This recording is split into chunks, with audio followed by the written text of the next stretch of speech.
Once upon a time, not in some distant moss-covered kingdom, but here, now, in the tangled corners of this very world, there came a series of tales, too twisted for daylight and too true for comfort. In the glittering marketplace of endless cloth and counterfeit dreams, a great serpent, called SHEIN, whispered trinkets and toys to passers-by. But beneath the shimmer of fast fashion were dolls, not meant for play, knives, not meant for kitchens, and innocence, wrapped in cellophane and shame. France has raised its torch, but who dares look deeper into the vendor's tent? Across the red sands, where oil burns brighter than justice, a boy made of algorithms and golden giveaways built his Beast Land, a carnival of challenges, candy, and curated cheer. But beware, dear listener, not all kingdoms built overnight stand on solid ground, and not every beast reveals its claws. But that story rotted from within, so foul even the scribes chose silence. We leave it to the crows. So gather close, weary traveler. You've wandered into the woods now, and the trees here talk back. Welcome to the Convoluted Podcast. It's wild, it's twisted, headlines hitting like a slap and you missed it. It's madness, I'm tapped out, live on the scene and I can't find my way out. And everyone, welcome back to the Convoluted Podcast. It's your host, Jesus, aka Tyrant, Dominus, here with Liz on the 7th worst podcast in the internet. Are we that bad? Well, probably not. We're probably like the 6th weirdest news podcast on the internet for sure. We are making our way up the rounds, as you know, Liz. Mm-hmm. We're doing very good. I'm glad for everyone who is subscribing, telling friends, following, listening. Thank you. How have you been, Liz? How have you been? Doing okay, just cruising along, looking forward to vacation time. Yeah, it is soon enough. It is the holiday season. We are getting close to the time where families get together, good food. I am looking forward to that. Like you Holiday mentioned, 15, as we called it, right? yeah, like you mentioned it, the holiday 15. Good food is hard to resist. We were debating on actually deep frying a turkey, debating on it. Ooh, it's good. Oh, it's good. Done that. But we gotta make sure that turkey is really, really defrosted. Like, I would leave it out almost a week to deep fry. Oh, trust me. Make sure it's cold. I think the best turkey we ever had was a deep fried turkey. But God, the risk to make one. The cost is pricey. The cost is a bit pricey, but the flavor, like you're not getting delicious. You're not getting a dry turkey from that. Like, oh heck no. But oh God, it's the risk. The crispy scrin. Because I don't remember how I told you. We had it. The one time we made it was at my place, and we almost burned down my house. Oh yes, I think I do remember that. But we saw the 2 gallons of peanut oil on sale, and we were like, oh, should we get it this year? Where are we having Thanksgiving? I was like, oh, kind of want deep fried turkey. Like, I think that's because that's the only time of year we have turkey. We're not really turkey people. Oh, okay, that makes sense. Yeah, We eat turkey almost year round. So oh, you guys do? turkey breasts are a really good way to go. Just put it on the tray and go. Yeah, we only eat turkey during Thanksgiving time, and also with ham. We only eat ham during Thanksgiving and Christmas times. We're not really ham people. You know what I mean? Like ham for sandwiches. But for anyone listening, yeah, ham in the sense of like those thick slices. Like, you know, you still have sandwiches and shit, but not in that traditional ways. But yeah, like, is there anything you're looking forward to for the holiday 15, as you so put it? Green bean casserole. That is always one of my favorite dishes. I love that. I know people hate this on it, but I love it. It's one of my favorite dishes. It's so easy too. Just put it together, put some crispy onion to put it in the oven. Good, good. Speaking of which, we'll be getting our oven soon too. Yay! Oh yeah, you did mention that. You did mention that. There's one food that everyone enjoys that I've never been very fond of during this time of season: stuffing. Oh, you haven't ever had my mother's stuffing then. My mother's stuffing's pretty darn good. Because stuffing is one of those dishes that has a variety of flavors, right? Depending on how it's made and everything. But the ones we've had over the years have never hit right. And it's like, but yeah, definitely. Yeah, you just never know. You never know. But I'm really trying to push for someone to make deep fried turkey this year. Let us know down in the comments if you're in the States what you guys are going to be having this holiday season, or just any of this holiday season, because it's a holiday for like almost everyone in the world. Let us know of any good foods, any recipes, something for the holiday 15, because you know it's going to be winter time. A little bit toasty, little sweater weather, right, Liz? Yep, absolutely. In the state of Oregon, rain. Oh yeah, it's raincoat season. I literally had to go find one. So, anything else before we get jumping in? Nope, I think we got it good. I think we got it covered. Let's get this ball rolling, get the chaos started. Okay, so we're gonna actually start with a follow-up story, everyone. So if you watched or listened to us last week, we talked extensively of the Nina Lynn situation with Saeed, Disguised Toast. It was a very, very heavy topic that needed to be discussed. And it's I believe me and Liz both agreed it's something that, as much as this show is about all the weird and strange news, the thing about that story is that it is strange and weird in the sense of how the company is handling that situation. For what it is a very strong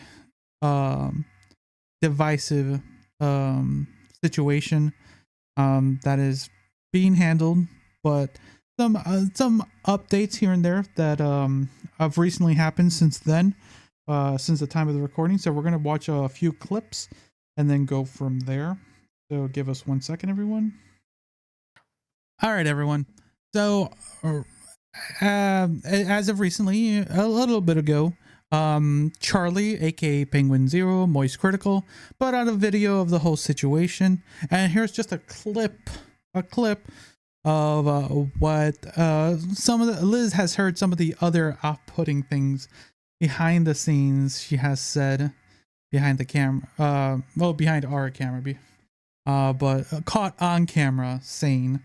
So there's another one, and Charlie explains a little bit, but let's see. Like, who wants to walk around being called that? That's embarrassing for him as a guy. Macy's, how are you today? I was looking for him. I was looking everywhere for him. Wow, what an angel. Pretty watertight defense right there. Checkmate. The fucking last few neurons remaining in her brain really scrambling there to come up with the perfect cope, and damn did she hit a home run with that one. So she is saying, oh, he didn't get sexually assaulted. Oh, okay, well, if you say so, all right. You would know, of course, yeah, no. It doesn't matter what he thinks happened. You're saying he didn't get sexually assaulted, so then it must not have happened. You're right. And then she goes on to say, like, you have to think about it. Like, it'd be very embarrassing for him as a man. Wow. Is that so, Nina? Interesting. Do you keep that same energy when it comes to women that get sexually assaulted? Do you say the same thing? Like, oh, it'd be very embarrassing. She treats it like it's no big deal. She did nothing wrong. Rub some dirt in it, dweeb. Get over it. That's how she handles it. But I imagine if it was two guys who did this exact same thing to a girl on stream, if it played out exactly the same, there would be universal condemnation across the board, including from Nina herself, I imagine, and rightfully so, because, stand back, brave take coming in, plug your ears if you're not ready for the spicy take. Sexual assault is bad.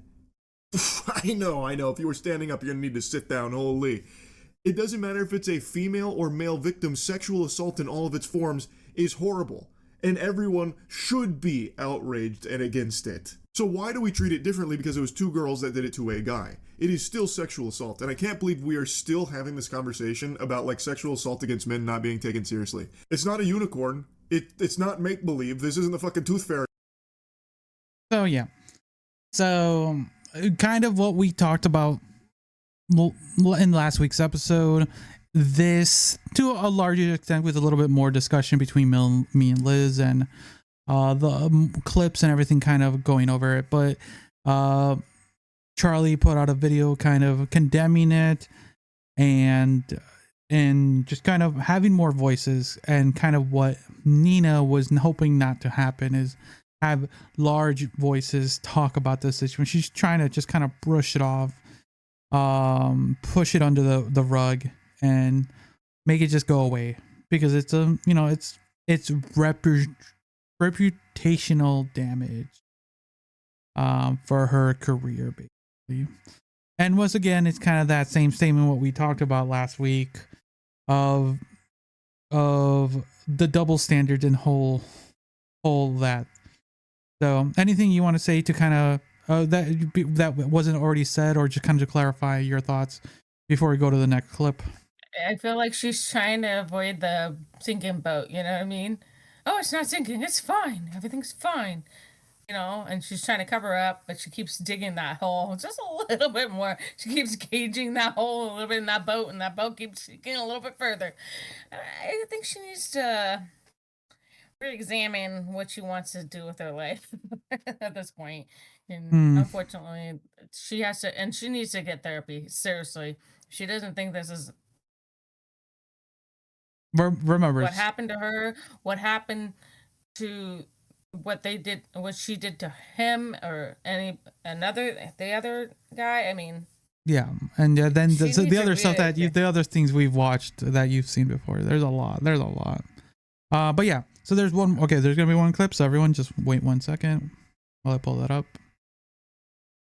All right, then this is Nina calling out Asmongold for kind of talking about her and the situation, and just basically kind of like, this is where I was telling you that she's just calling like kind of berating people who are talking about it, kind of like what we did last week. Just like, we are bringing this into the light, and why should we be talking about this? So this is his response to basically she calling him out. Bro. That weird motherfucker that lives in the basement of his mom's house. It's an attic, excuse you. Be chatting about me all damn day long. You are obsessed with me. I think you in love with me. No cap. I genuinely think you get no pussy and you in love with me, bro. Like, you gotta talk whatever you want, crash out however much you want. That's totally fine. Nothing that you're gonna say is gonna make me mad. You're not gonna upset me. You're not gonna bait me into, some weird internet beef. You're just a disgusting bitch. That's it. And it's got nothing to do with this about me at all. That's it. So I don't care. Say whatever you want. Nobody gives a fuck. Chill out. It's been way too many clips I've seen you, bro. Like, I know. You obsessed. Same. Bro. That weird motherfucker that lives in the basement of his mom. Okay. So yeah. He has been one of the most vocal people, but he wouldn't have to be talking about her if there weren't that many clips to talk about her. So now, yeah, just keeps digging that hole thicker, yeah, a little deeper, a little. If you doesn't realize she keeps opening her mouth. She needs to shut that goddamn mouth up. That's for damn sure. But yeah, those are some of the. I mean, she needs to realize this is what she did was a flaw and a problem, and she needs to fix it and rectify it. And obviously, people who have been assaulted need to get justice. I mean, that's just it. That's just it. And she's afraid of the consequences of her actions. Man up, bitch. Man up. So yeah, Liz, it sounds like you're obsessed with her, Absolutely. All right then. So all right. So yeah, those are the update. If you want to kind of get our full thoughts on that, we did a whole basically a whole discussion last week's episode. So go ahead, and if you already watched it, you know where our stance is.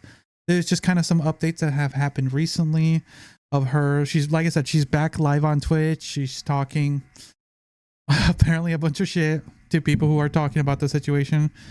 And a lot of people, she's also upset for Saeed, for people talking about it, but it's about her. It's all about her, man. Don't even. We've heard the conversation. It's all about her. It's never about anybody else. Yeah, I'm the victim. No, fuck you, bitch. You're not the victim. That's what it. Yeah, kind of. Yeah, actually, that's kind of how it's. That's how it's kind of being framed, right? That's what it seems like. Now she's becoming the victim of all this harassment. So, but oh, boo-hoo! You should. Well, it's gonna come back at you somehow, some way. Crime is a bitch, right? Mm-hmm. So yeah. But that's the whole situation. I don't think there's probably gonna be happening, but I think that's kind of the it for us discussing about it. Because there's nothing more odd or strange unless the whole Twitch stuff happens. I think that's the only time we'll probably bring it up again, when the whole Twitch Congress conversation comes up, because there's a lot. We're going to be talking about one more Twitch situation towards the end of this episode, but definitely I think the next time we'll talk about probably this situation is going to be during that, because of how Twitch has been handling all these situations that have happened recently. So but yeah, well, I think for now we're gonna wrap that discussion with a bow for now, but definitely it is a serious topic, and we've said a lot in last week's episode. Anything else to tie this up, Liz? So Nope, I think you covered it. All right then, we're gonna continue with the next couple stories from there. So let's start with, I'll start with this one. So let's see, the name of the article is France to EU sanctions SHEIN for selling childlike sex dolls and banned online items. Ooh, that does not sound good. It does not sound good. In a blistering escalation of regulatory scrutiny, France has formally called on the European Union to investigate and sanction fast fashion behemoth SHEIN for selling highly inappropriate and possibly illegal products, including childlike sex dolls, concealed weapons, and counterfeit goods on its platforms. Oh, wow. Wait, what is that? What's SHEIN? Do you know? SHEIN? SHEIN is just like a Temu, almost like Temu. Oh, so like an Amazon, basically. Yeah. That is, okay. French Finance Minister Bruno Le Maire stated on November 6, 2025, that selling these kinds of products is unacceptable. Well, I think we all agree on that.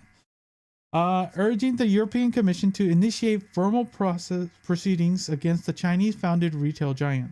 The trigger, the Parliament reported from France revealing SHEIN's online storefront were listing childlike sex dolls, folding knives, brass knuckles, and blatant trademark knockoffs. I think one's worse than the others. But yep.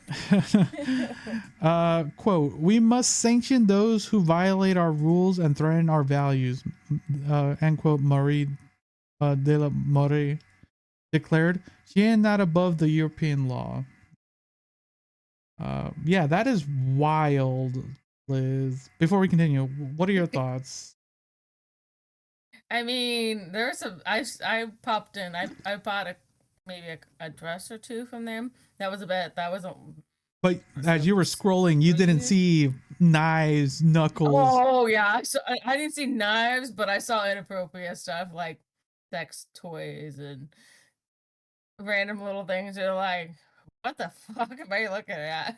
Well, sex toys are not that bad. No, but it was just like it would pop up straight up on my Facebook feed. So if somebody was looking over my shoulder, looked down at my phone, there it is, and it's like, whoa. Man, Liz, what are you scrolling? What is your algorithm? You are needing something. I don't know, but I was like, so the thing is, it's also in that scape. If it's on the storefront, like children probably visit this thing to grab them. Like there's probably no filter. Like unless you're specifically searching for, we'll just say a sex toy that an adult might use, you would, as if a kid was scrolling through, like we'll say Amazon, you will not get that on your front page at all because it would be considered an adult product, because you can still buy adult products on Amazon, but it has to be searched. But what you say is like it's getting advertised to your Facebook at this point. Just opening up this screen, into the website, you're like, whoa, that's not what I'm looking for. Apparently that's what you I need. didn't ask for that. Apparently. So, the French report details a catalog of problematic items available through SHEIN's EU platform. Like we mentioned earlier, childlike sex dolls with anime-style proportions and clothing often associated with minors, illegal weapons, including switchblades and brass knuckles, counterfeit merchandise, including brand imposters for everything from sneakers to beauty products. While SHEIN has denied deliberately allowing such things, critics argue that the company's Wild West approach to third-party vendors and lacks moderation and enables ongoing violations. France has argued this violates EU digital commerce law, child protection rules, and public safety statutes. Yeah, yeah, I would hope so. If you're like you have childlike sex dolls, that is borderline.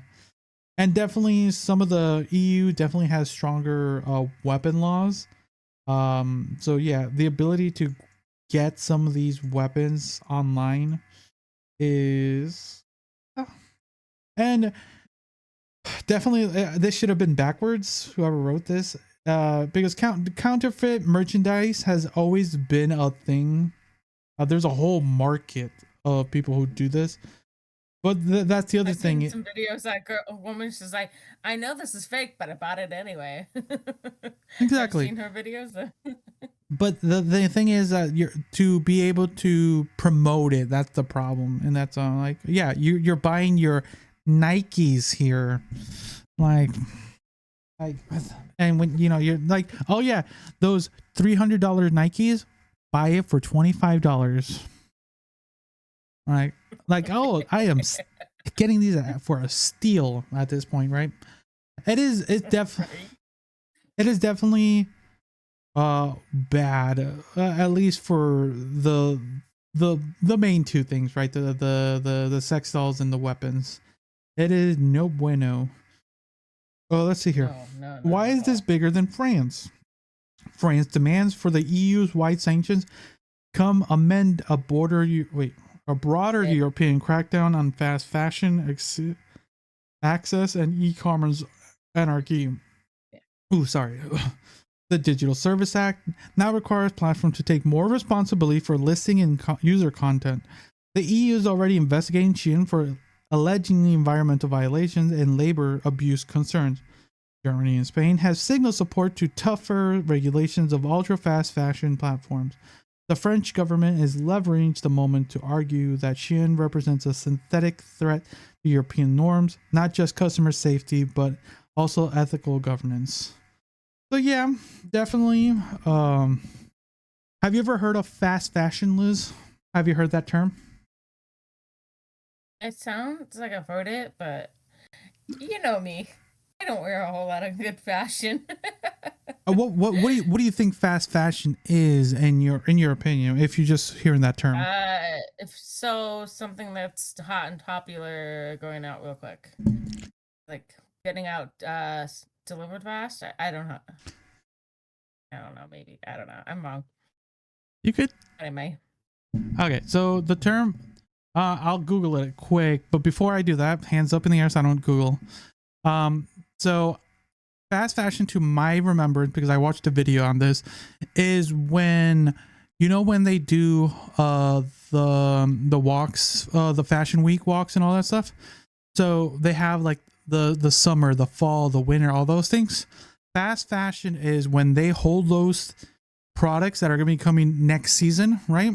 Fast fashion is when those third-party companies see that and make knockoffs and have it immediately in the storefront before it becomes. That's fast fashion, to my knowledge.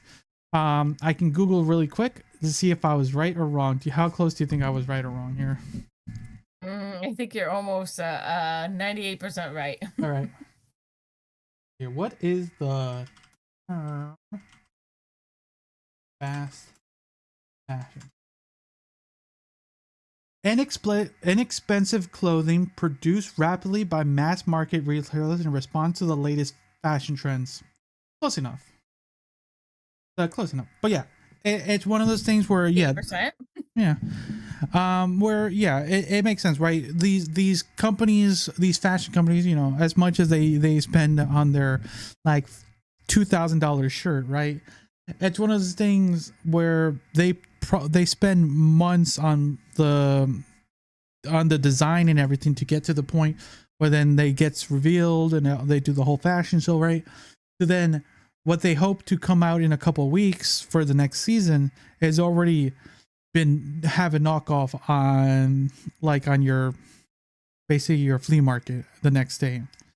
It just I can see where these sanctions are as far as fashion is concerned, and it sounds like there's a lot of environmental and labor abuse, but that's kind of sadly that's always been a thing talked about. SHEIN, they said there was, I don't know, we talk about it briefly, how people were receiving like notes in their thing, help.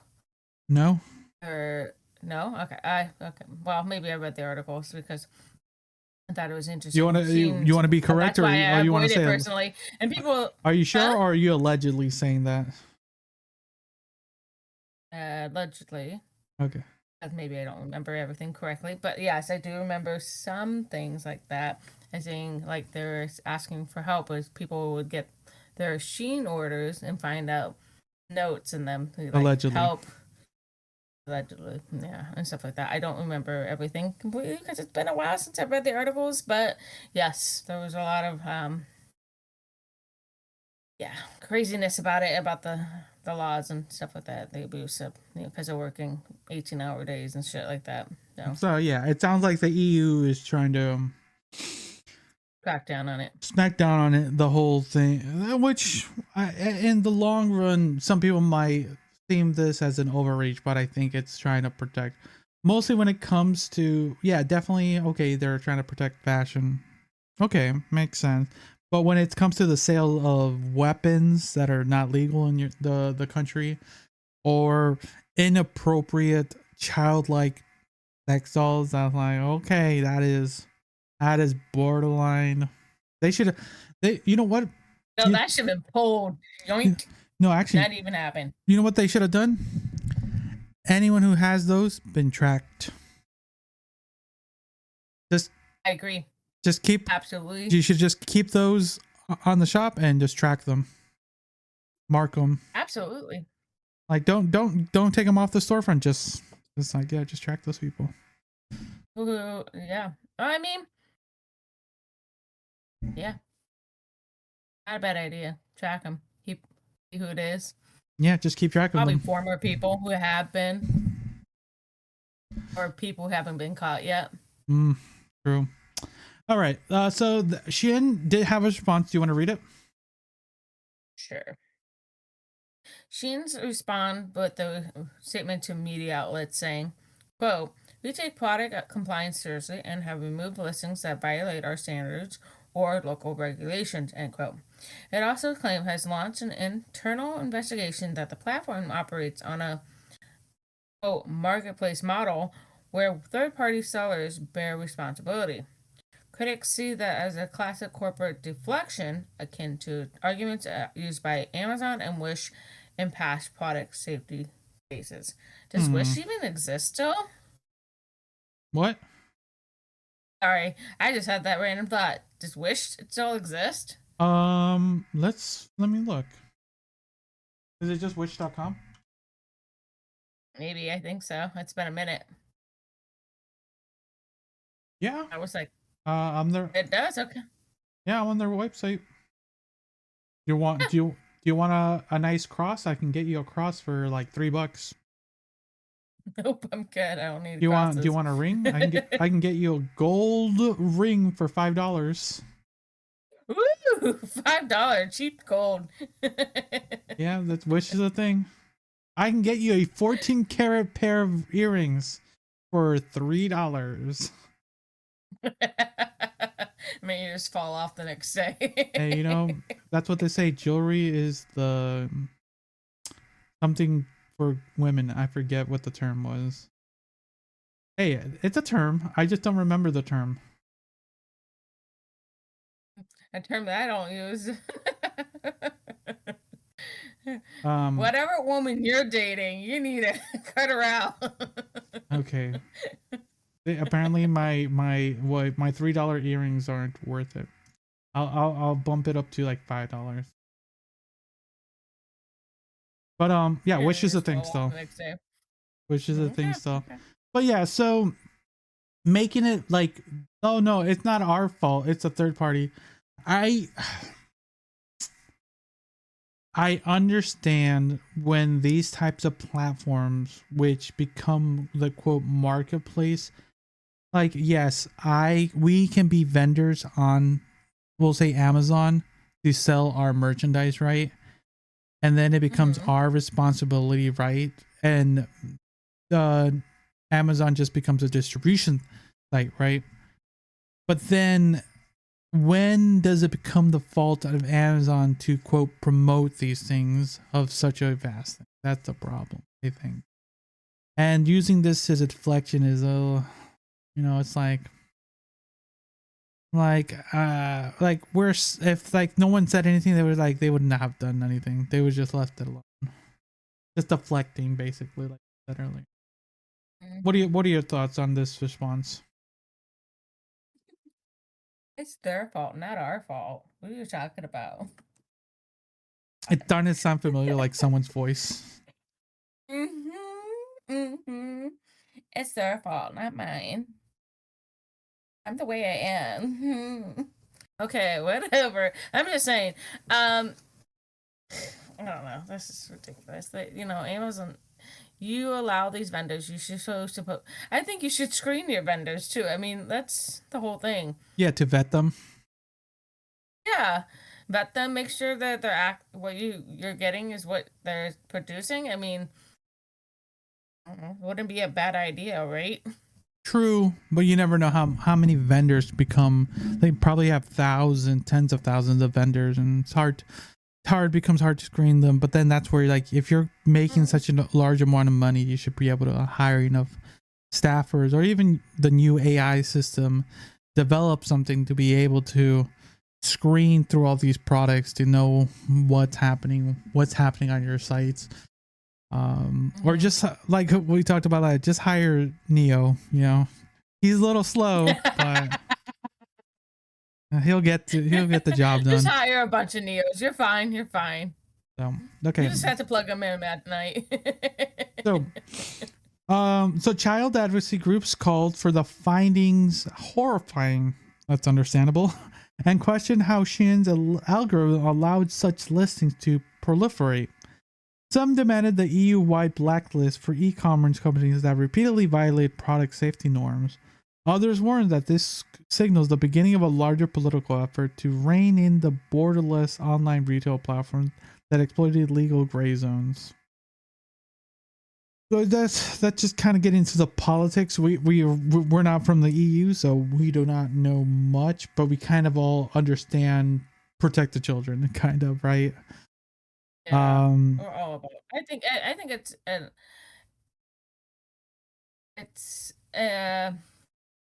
certain American people, not all, have that policy, right? Majority of us who are parents, a majority of who actually protect children, teachers and stuff like that. Those who, not people who are violating those ones, but I think most everybody in the right conscious mind that you don't violate children or their lifelike Childlike. appearances. Childlike appearances, especially in products like that. Yeah, that's when it becomes that gray zone. Like people will say, no, it's just a doll. Like when it's a 3-foot doll and it has like what is it, orifices that don't need to be where they are. I'm like Wide enough to hold on onto that. Thank you. I'm like, I don't know about that. I don't know about that, bud. It's a little sketchy. So for the most part, it looks like it's currently in midst of months-long investigations. They're still trying to go through all this. It's gonna probably to be a long thing because it's all in the politics of all of it. But hopefully they get some positive thing, because at the end of the day, yeah, it is, as much as we're talking about like the fashion and counterfeit, it leading to other things about safety from the illegal weapons and the childlike dolls that you just never know. So well, France is having a field day with SHEIN. So I was not expecting that, and we learned that Wish is still a thing, and we can buy a bunch of shit there. When you see me with no ears and no fingers, you know why. He did it. What, you're implying that I'm gonna cut your fingers off and sell them on? No, you're gonna buy me the fake jewelry, the faux pas jewelry, and my fingers are gonna fall off. Okay. Or my ears. And your ears. Sure. We'll see. Sure. Don't worry. She orders a bunch of shit on Wish. I just learned Wish was a thing. I remember Wish a long time ago, but I can't believe I think it still exists. It still exists. Yeah, apparently. All right then. All right, everyone. Any final thoughts before we jump into the next one, Liz? Good for them to pushing that button and going, hey, there's a problem. We need to fix this. All right. I hope the best for France and the EU there. All right then, Liz. I'll let you jump into the next story. The storyline: MrBeast opens Beastland, a YouTube theme park in Saudi Arabia. And a surprise twist that has part of the internet excited and others deeply skeptical. YouTube megastar MrBeast, aka Jimmy Donaldson, is launching a theme park called Beastland, and not in Los Angeles, Tokyo, or Dubai, but in Riyadh, I'm probably mispronouncing it, I apologize, Saudi Arabia. The announcement dropped via a teaser video on November 2nd, 2025, revealing that the Beastland will be part of Boulevard World, a massive entertainment complex tied to Saudi Arabia's Sweeping Vision 2030 initiative, a project aimed at modernizing the country's economy and image through tourism, tech, and entertainment. Quote, we're building the world's first real live YouTube theme park, end quote, MrBeast said in the video. Quote, everything is inspired by the wildest ideas from our videos, end quote. So that's interesting. If it was in America, would you have wanted to go visit Beastlands at least once? No. I'm not a YouTube fan. You are, but I'm not. Uh, I don't. No, it's not my thing. That would not be my thing. What if your child wanted Do to you have a go? roller coaster? They have roller. So did you? I actually watched his announcement video on Instagram. So from what I saw in the video on Instagram, they're gonna have your traditional things: roller coasters, attractions, the drop ride. What is that? You know what I'm talking about? The drop ride. But then Yeah, there's so many of them out there. So yeah. they're gonna have all that, but they're also gonna have, like it mentioned in this article, a bunch of attractions that are based off a lot of the competition with huge prizes, and they're in Saudi Arabia, so they're gonna be big prizes, Liz. Big prizes. Now, would that be more interested? No, because I still don't want to wear a headscarf. I'm good. Thank you. Oh, like, well, forget that. Let's pretend we're not in Saudi Arabia. Would you have gone if it was like in Los Angeles for 10K chance? I don't know. I would have to have a preview of it. Is it worth my time? Is it worth the investment of going? You have to think about it. Airfare, and with the flights being canceled. Well, forget all the what's happening in America right now and closures and stuff.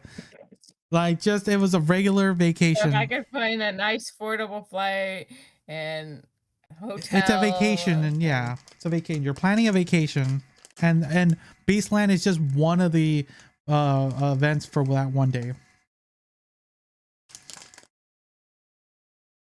Again, I would have to see like a preview. Like, is it gonna worth my while? I have not seen the preview video, so the Saudi Arabia one. So that's the one thing I would have to worry about. I would have to I want to see what I'm getting myself into. You know, you don't go in blind, right? Because what if I'd rather see somebody else's video and say, "Hey, this is what it's like," blah blah blah. Well, yeah, we're gonna probably see hundreds of videos coming out in the next. Because apparently, it opens in November, like the end of the month. So. End of November, really? Mm-hmm. No. Does this article say before we I'm trying to scroll a little bit. I'm just scrolling a little bit just to be sure. Okay, nothing on here. The article doesn't say. So let's just continue and then we'll see. According to the attraction magazine, Saudi Arabian news outlet, Beastland includes challenge zones. That's where we're talking about the thing. Or it's like the last to leave competitions, massive obstacles courses. So kind of like the Beast game that we watched. Did you ever watch Beast games on Amazon? On Prime? I did not. No. Nope. It was reasonably good. Me and my brother, I think we talked about it. Me and my brother watched the whole thing. It was actually enjoyable. It's one of those things where, remember, we said like we should have tried to apply for it and see if we would have won the $10 million. I'll be honest. From where the beginning into the end, I would have at least made it 50%. And then I would have probably failed the other half. We should probably like get together and watch those. They are really entertaining. All right, yeah, okay. And then you'll see like this is what we're fall winter, and it's crummy outside except for our adventure coming up in the end of the month. Mm-hmm. But anyways, what else is there? Merch. Yeah, everywhere has merch at these like amusement park kind of style thing. A feastable snack station. Okay. Indoor air arena for live fan competition. Okay.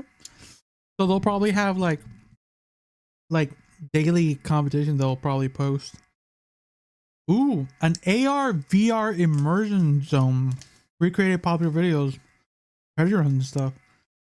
That is interesting. Yeah, I think, remember there was something like that when we were in Vegas that I wanted to try, but we had a schedule and all that shit. Yeah. That's becoming more popular these days, isn't it? Yeah, I do see that. It's the first time a YouTube creator has scaled their brand into IRL theme park. And it's part of a trend where influencers expand their hospitality and experiential marketing. So yeah, that's kind of, He's just making an amusement park based off his content and kind of everything. So, will it work out? That's the real question. You want to read the next part? By Saudi Arabia. The location has raised some eyebrows and lots of online debate, I bet. Saudi Arabia has been pouring millions into Vision 2030 strategy to diversify oil away from oil and soften its international image. The MrBeast Park is nestled in Boulevard World, an entertainment district funded by the General Entertainment Authority, the same entity behind major sporting events, concerts, and esports investments. Well, we wanted Beast Land to be somewhere bold, exciting, and ambitious, said Donaldson. I'm pronunciating again. Riyadh gave us the space and the energy to do something truly unique, end quote. But critics argue the choice reflects sport washing, quote unquote, the tactic of using entertainment to whitewash human rights concerns. Multiple advocacy groups have flagged this deal as part of a larger pattern. Big games like WWE, Live Golf, The Rock, being pulled into Saudi-funded projects while avoiding ethical conversations. So yeah, I think that's what you were talking about, right? Kind of like, definitely there are some things that can be said for Saudi Arabia's politics and how they handle certain things. And yes, I think we even talked about something about whitewashing, sport washing, a little bit ago, right? With the golfing. Been a minute. I think it's been a while. Yeah, but yeah, we've talked about it, and it looks like it's getting to the point where MrBeast is now getting into this, and it makes sense. They probably offered him a ton of money to open a theme park. He's got an expensive wedding coming up, probably. That's probably why. So I could see why he would do it in Saudi Arabia if they're funding a large portion of it. For whatever this Vision 2033 is, what is, like, there's probably a whole thing. This is probably just one of the multiple projects they're working to kind of get everything ready for in the next 5 years, right? To kind of get the country looking, be more like it said in the article, try to get away from the oil and get more, because oil definitely, oil is like black gold, right? It's always been called black gold, but there's only a finite amount of oil before runs out. And so it's best to kind of get ahead of the game and use that to invest. But yeah, I can see why people are getting iffy on why Saudi Arabia. I would be iffy too. I mean, like. So but money talks, Liz. Money talks, right? Definitely does, doesn't it? Hey, if they sponsored us for $30,000, would you say yes or no? No. That's $15K a person. Yeah, and there's something iffy. There's just that it. I don't know about that. $1 million, Liz. 50K each, 500 each, $500,000 each. Oh, I'm gonna just see what they offer. Like I said, half a million, like, $500,000, Liz. That's how much we would have to read an ad for them for like 10 episodes. 10 episodes, we just do a 5-minute ad, or they're like 2-minute ads. 2-minute ads, 10 episodes, $1 million split in half. That's $500,000 each. I'll put in mind to pay off some debt. Put some way more into investment. I don't know. You heard that all, Liz. Maybe, We heard it all, guys. $500,000 is enough to buy it all. Like I said, money talks. Maybe. You can't deny that, Liz. It's not like we won't. That's always been the way, right? It is. People will get bought. It's hard to. People are in rough situations. If someone's gonna offer you $500,000 to read, an ad for 2 minutes for 10 episodes, I think we would take it. Like, that's a lot of money. Even after taxes, they're still getting what, $300,000. That's a lot of money. Buy a house in this economy. Actually, you can't buy a house in this economy with $300K anymore. Not a good house. Well, no. No. I've been watching. Trust I've me. been watching I've been watching. Yeah, sad. Yeah. We need, actually, you know what, Saudi Arabia, we'll do it for $2 million. We'll read a year's worth of ads for 2 mil, and we'll split that in half. That's how about that, Liz? $1 mil each. Maybe it's $750. And that's half. That's after taxes. That's what, $750,000. Yeah, that's what I was thinking. $750. So what? That's what, 5-6 years of your worth paychecks or yearly paychecks. That'd be 10 years worth of my paychecks. More than 10 years. 15 years of my paychecks. For 1 year worth of work for 10 minutes. All right, fine. See, I knew I that means I could retire 15 minutes early. Yeah, I knew I could coerce everyone. Now I can get in contact with my Saudi Arabian princess right there. All right. Okay, so for MrBeast, this could be a huge global brand move. Beastland isn't just a theme park; it's a content engine that feeds back into the YouTube ecosystem. 2, a monetization platform, feastable snacks, live events, collab, merch, and creator tie-ins, and offered endless potential. 3, a geopolitical risk, fan backlash could erupt, deepening on how this unfolds publicly. For Saudi Arabia, meanwhile, it sees it as 1, a youth marketing play. MrBeast has a global Gen Z reach. 2, tourist and anchor Boulevard World is meant to be the Disneyland style pool for Rahit. How do you say that? Rahit? I don't know how to say that. Okay. And 3, a legitimized tool having a world's most subscribed YouTuber involved boosts soft powered clout. So yeah, there's positive and negatives. Definitely Saudi Arabia was getting the more positive on this. On the MrBeast kind of getting the shorter stick on this one, but it's still a giant stick no matter what. Like it's a short stick, but it's still a big stick compared to everyone else. So like It sounds like who's got the biggest dick. True. See what else? Who's got the biggest stick? At this point, I think me and Liz are just want a twig. At this point. Anything else important before we just kind of do our final thoughts here? People talking game simulators feel. Yeah, it's kind of. What do you think? Do you think this is a smart move, or what do you think here? It might be a smart move in the long run, but I don't know how it's gonna work in Saudi Arabia. That's all I'm saying. I think there's gonna be a lot of iffies. I don't know. It might be the best move for MrBeast. It may not be the best one. You never know what the outcome is, right? It's just gotta wait how the dominoes fall, right? I mean, I get where Saudi Arabia is coming from, but at the same time, it's kind of sketch too.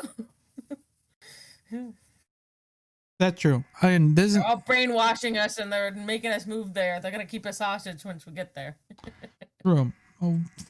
And to be honest, I don't know how much you know. I'm not a Saudi Arabia expert, so I would have to actually do. I've just heard. There is definitely not some kosher stuff. But definitely their culture is way different than ours, to say the least. Mm-hmm. So it's kind of one of those things where My culture, I think that, me being in a headscarf and 100-degree weather is not appealing to me. that's also a I get it. Yeah, a culture thing, Liz. But, culture thing. You didn't grow up that way. Yeah, it's a cultural thing. I did not grow up that way. Absolutely. So, but yeah, there's a whole netley of things. But if it's just one of those things, we're just gonna have to wait and see. Financially, I think it is gonna boost MrBeast. Reputationally, that's gonna be up in the air. Depends on how much the fans. And the other thing is, I don't know who's gonna fly to Saudi Arabia. That's the other thing. Like, how much does a ticket to Saudi Arabia cost? Oh, right now I don't know. Probably it's pretty pricey with how the airports are right now. But like, who's flying to Saudi Arabia to go just to Beastland, right? I could see, like I said, I could see if it was in the States, people would drive to go to Beastland. Kids would want, like how kids would want to go to Disneyland, Disney World. Kids these days would go to Beastland. Yeah, it's just the cost. That's what I would think, because it's not exactly cheap, and it's not a cheap country either. It's not like go to another Asian country and it's very cheap to once you get there, but it's the flight, the cost of the hotel or Airbnb or whatever that might be, a car rental. So I think of all those things. Like, I get it when I do it here in the States. It's a little bit, more cost efficient because I have connections. But you wonder. You know what I mean? You just wonder. Just wait, Liz. Wait until we get our Saudi Arabian sponsors. Then we'll get to fly out there. They'll pay for our flights and stuff. There we go, and the flight back, hopefully, because everything's paid for. We'll even get invited to Beastlands. We'll see. All right, then, everyone. We'll see how all this and more comes with MrBeast, and that as it comes to fruition in the next couple of weeks. And we'll probably see more videos. There'll probably be a video. We'll probably just do a quick reaction if he makes a YouTube video. I think that would be fun to just kind of do a reaction to one of the first, like, oh, this is Beastland, everything. All right, then, everyone. Anything else, Liz? Nope. Okay. Best of luck, and hopefully it doesn't flounder.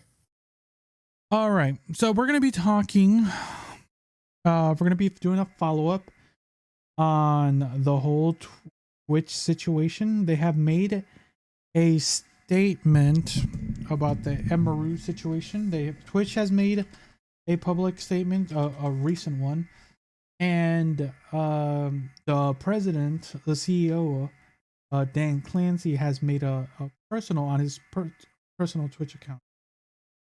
So I'm gonna post these. Liz, I'll let you read.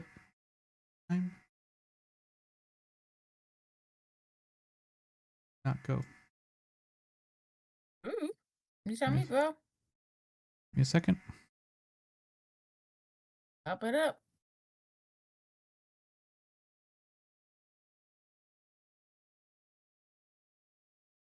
Yep, that's. I gotta do some weird, funky stuff. Okay, here's the first one, Liz. I'll let you read that. This is their first statement. Which announced, we wanted to follow up on the post we recently made about a security incident at TwitchCon San Diego. As many of you know, at the 2025 TwitchCon San Diego event, one of our valued creators, Emiru, was assaulted by an attendee during a meet and greet event. Although Twitch works very hard to try to keep TwitchCon attendees safe and to prevent incidents like this from happening, he failed to do both things in this case, to keep Emiru safe and to prevent the assault from happening. We deeply regret the distress we caused for Emiru, our other creators, and the entire community. In recognition of Emiru's advocacy, Twitch will be making a donation to support nonprofit organizations working to prevent sexual violence. More details on that to follow soon. Okay, what do you think of their statement, Liz? A lawyer wrote that. Yeah, you kind of. Well, they probably had to do something. They fumbled the ball hard, as you know. Fumbled, they lost the damn fucking ball. That They, ball is 100 yards away. They still have to make up ground for that. True. Okay. Okay. And so let's do before we continue talking. Here's what the CEO said on his personal account. Retweeting that. Okay. Reading this, y'all. Dan Clancy on Twitter or X, whatever. Twitch failed in our response to the assault at 2025 Twitch content ago. In particular, I failed to communicate clearly in talking about the incident afterwards during an interview. I do not believe, and in no way intended to suggest that Emu had responsibility whatsoever for the incident at TwitchCon. I have a great deal of empathy for what creators such as Emu have to deal with every day. I was trying to express that, and did that poorly. I am sorry that I let you down, Emu, and I'm sorry Twitch let you down. We appreciate all that you have done for the years on Twitch, and we are committed to continue to improve our TwitchCon security, processes, and communications so we can show up better for you and all of our creators moving forward. What do you think of this one? That was a little more heartfelt. I felt that felt like he connected, like he was trying to convey it. Yes, he failed. He acknowledges that, and then he, takes responsibility for it, which is ownership. I think that's a good ownership on his end, and maybe probably bribed by their lawyer to follow up on that. But yeah, he's still the CEO, so he has to kind of still skirt. he's still, if he doesn't say something, he's in hot water, right? Exactly. So when he was in hot water, he's just making it from not being boiling hot water. Exactly. For the most part, they are doing what is it? Collateral control? Is that the word? Collateral damage. Yeah. Well, no, collateral. They have a lot of collateral. They're trying to just make sure it's not getting any worse. Definitely a lot of people were talking about. We were talking about it. And it is definitely they're trying to ease all of this. Definitely when corporate got together that one day, they probably were like, what the fuck happened here? What happened here? How did it get this far? Right. Because the second, like I said, information travels fast on the internet age, and it can get very fast when news articles and news sites, and it gets mainstream and it gets wild. So, it's wild. It gets real bad. So they had to do something. So, right. So that's kind of a little bit of a Twitch Emeru situation. But Emeru, at the time of this recording, it's been about 2 weeks at the time of this recording. So we are following up. She had a couple things to say.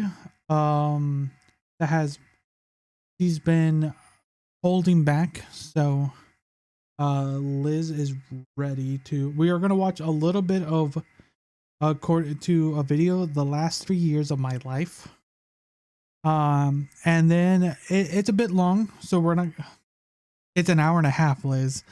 So we're only gonna watch a portion of it for Liz, and then we're gonna watch a summer video, because at the time of this recording, everyone has made a video or two on it, and we're just gonna watch a person who has put some effort into summarizing it to make it easier and palatable for me and Liz to discuss it. But we will give the time and day for Emery to speak her word, and then we'll get most of it from a summary. But if you guys leave in the comments that you want us to watch the entire thing for Liz to get it, let us know down in the comments, and we will do what you guys say. We will watch the entire video, right, Liz? But for now, we'll live stream it. How's that, guys? Well, Liz is risking hot water there. I'm risking shit. Yep. All right then. All right, ready? We are going to be watching a portion of this here. I was going to take a second. Sorry, I said that like 4 times, but This is it's a lot. I hate drama streams. Me too, man. Bro, like, I could have come home. I could have worked on beating Cinna and Clint's fucking Mega Bonk scores. Now look what I have to do.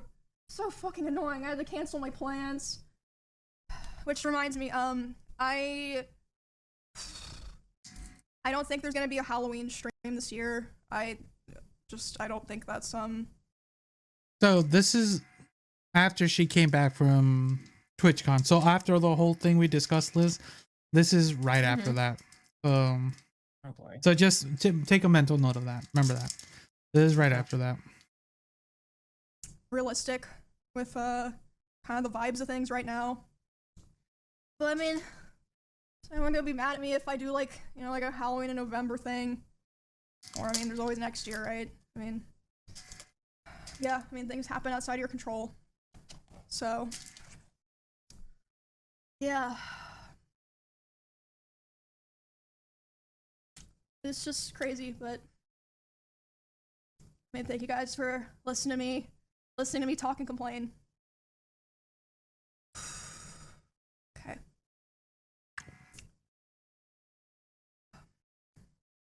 Yeah, I appreciate it. So, the next thing,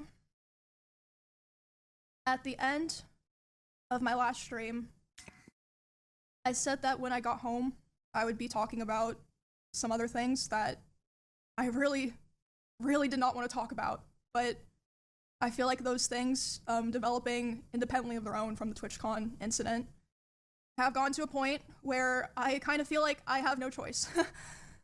So,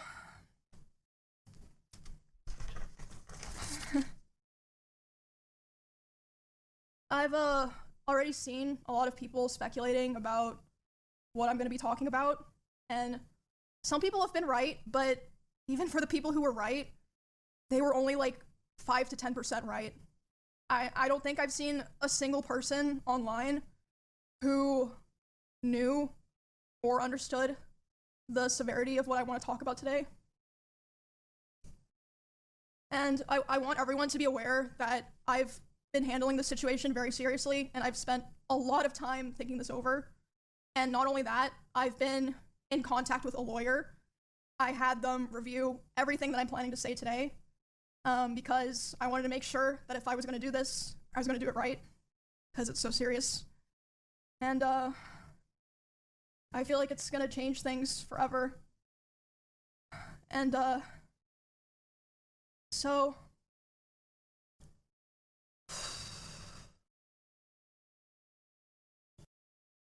we're gonna pause it for a second.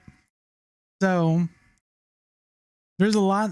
Remember, this is from like a few days after the whole TwitchCon incident and all that, and then what's about to happen. Normally, this is what I normally would ask you, what to speculate what she's gonna say, but this is definitely a topic that needs no need to guess, but definitely you can tell by her emotion it's going to be a serious one. So for anyone, trigger warning. So we're gonna watch a portion of this, and then like I said, once Liz calls it, we will read a summary and some of the updates that's happened in the past 2 weeks. So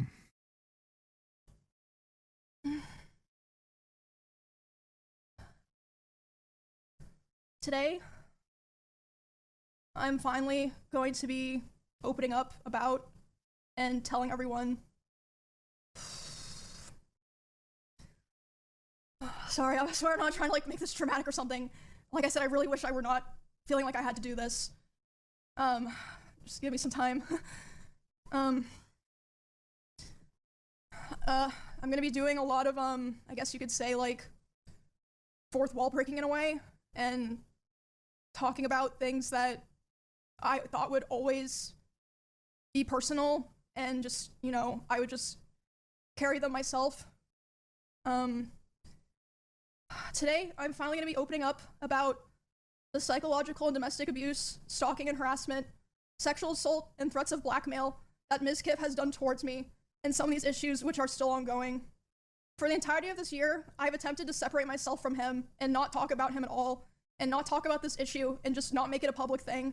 I always tried my best to keep this to myself, but like I said, I feel like it's gone to the point, which I'll explain later, that I feel like it just has to be done.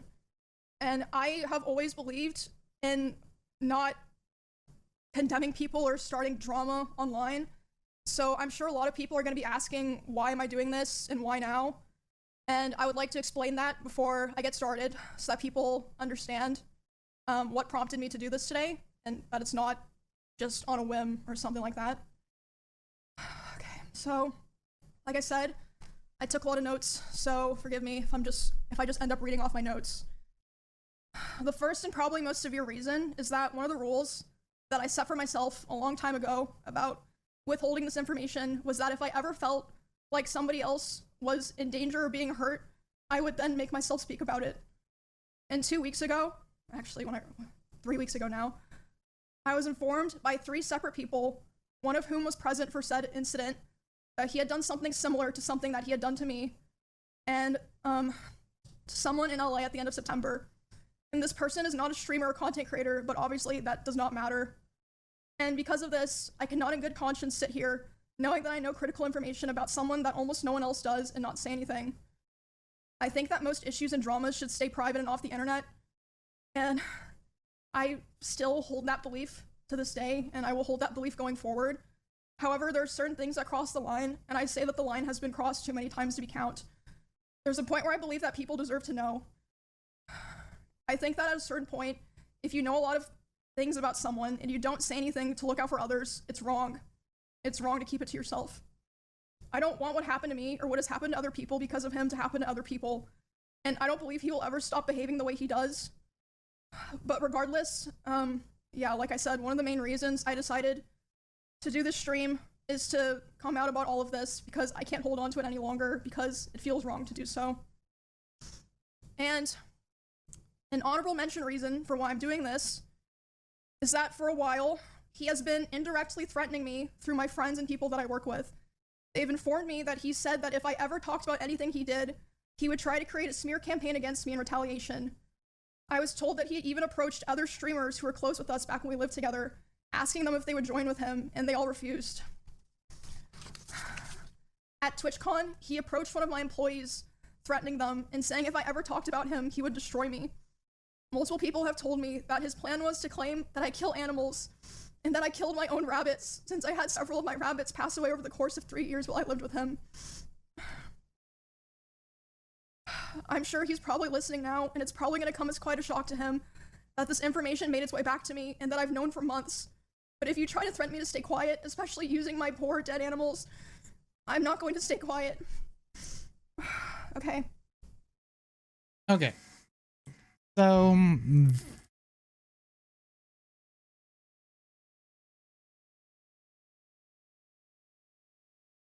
I can feel her emotions.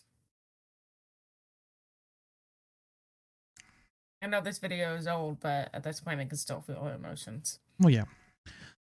And like I said, it's 2 weeks old, but you can still feel the weight in the words being said, even though they are, they are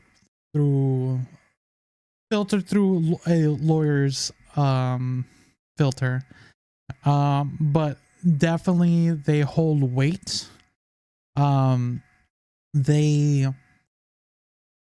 for a lot of people, if anyone's listening or watching to this point, we'll get more into it. We'll go through the summary, because like I said, we could probably watch this whole thing and she'll go through every explanation, but people have done summaries.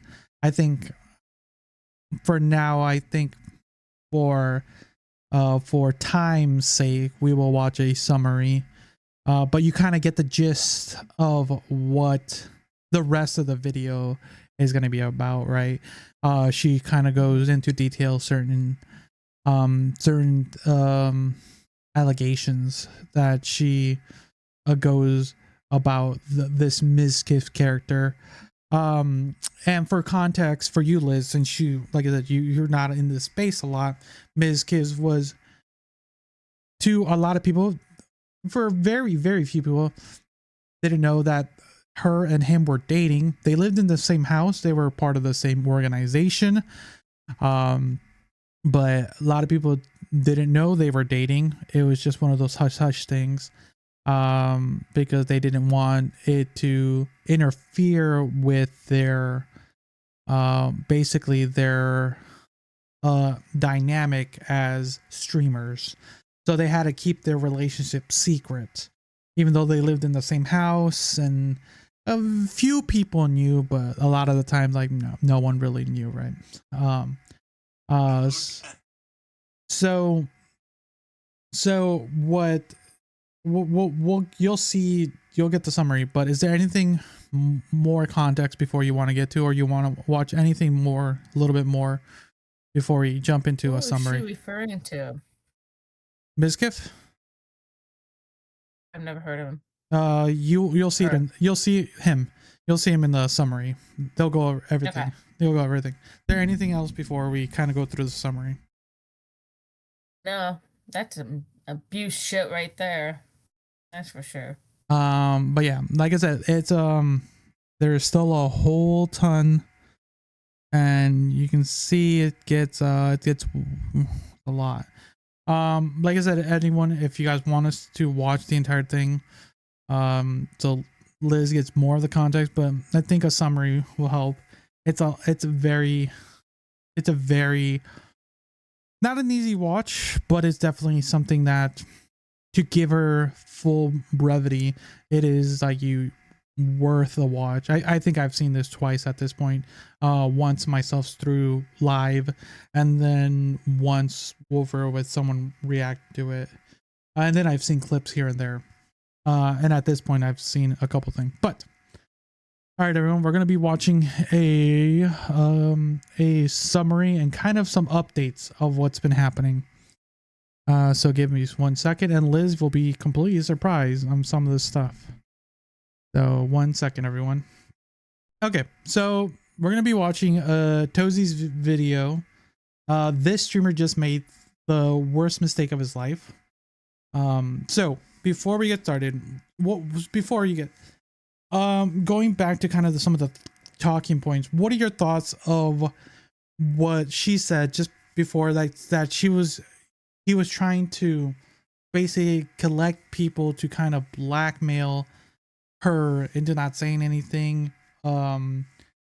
Basically Manipulation. He's a manipulator. Oh my god. An abuser.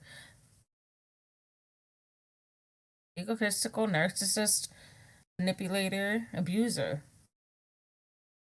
Okay, so Okay. let's jump into the video. So make sure. Yeah. A lawsuit for defamation after his wild behavior by an ex-girlfriend and fellow streamer Emaru came to light. And this is the plan B response, it seems like, because his first attempt of responding to this was going live and declaring demon time. It's time to go full demon time. There is no holding back. I will expose everything about every person that you've ever known. Let's watch the world burn. So I have no idea what.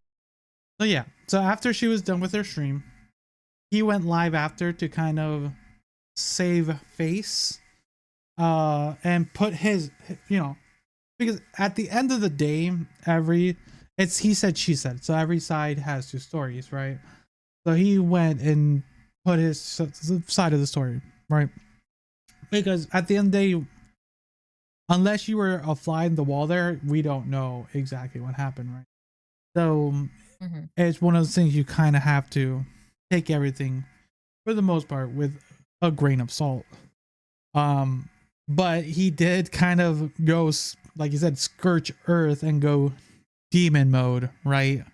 So but he is now suing her, Asmongold, his old organization, for defamation, for what's been happening.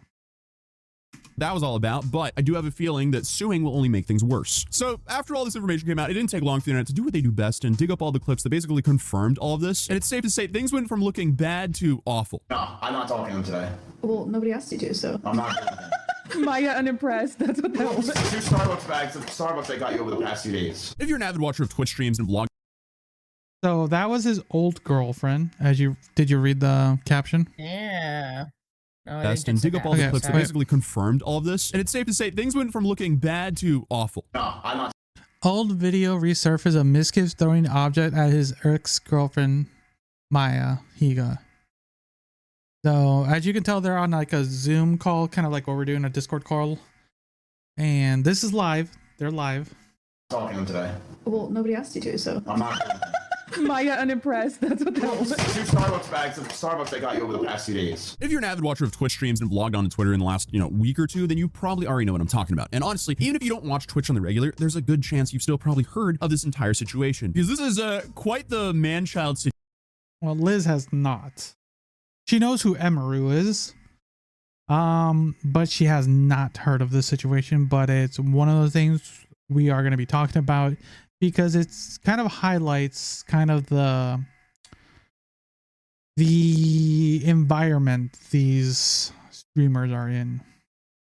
So there's a good chance you've still probably heard of this entire situation, because this is quite the man-child situation, to put it lightly, because this all revolves around Mizkif, a 30-year-old streamer whose real name is Matthew Renato. And it's safe to say he's had his fair share of callouts, but now he's really outdone himself, and unless, I guess, he wins this lawsuit, like, it's starting to look pretty bleak for this guy. Honestly, even if he wins the lawsuit, like, reputation-wise, the damage has already been done. Because a little bit over a week ago, his ex-girlfriend Emaru, who's also a Twitch streamer, she went live and alleged that he was abusive, controlling, and even had threatened her with blackmail. Today, I'm finally going to be opening up about the psychological and domestic abuse, stalking and harassment, assault, and threats of blackmail that Mizkif has done towards me, and some of these issues which are still ongoing. And even though Miz took it upon himself to immediately go live and try to do some damage control, he only essentially just made it look way worse for himself. And viewers had already started finding and reposting old clips that started to paint a bad pattern. Okay, so you said you were gonna punch me like in those tweets. What did you mean by that? You should write a first-person account of living with NPD. I would read it. What's NPD? Narcissistic personality disorders, mental health condition where a person believes they are better than you. Really think I think I'm better than everyone else? Well, but now the most recent update to this is Miz has gone a step further and filed a defamation lawsuit against Emaru, Asmongold, OTK, and other entities in the wake of all these allegations. I wanted to kind of take a step back and see what happened from all this before I made a video, and now it's safe to say something's definitely happening, so I thought I would make a video on it now. Okay, so all of this started on October 25th when Emmy went live and announced that she was only there to discuss a couple serious things, and it was not for her usual content. She started detailing the recent TwitchCon incident that she was also involved with, where someone was able to bypass security at her meet and greet and essentially grab her, which would be terrifying for anyone, especially when you consider the situation could have easily been so much worse. Yeah, the fun, the what is it, the precipice of our discussion of Twitch.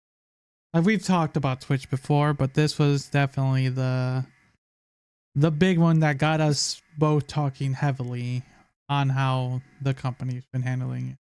And if you heard our last episode, still not good. And with the recent updates, they're just saving face. And that's not even helping because of what happened last week's episode.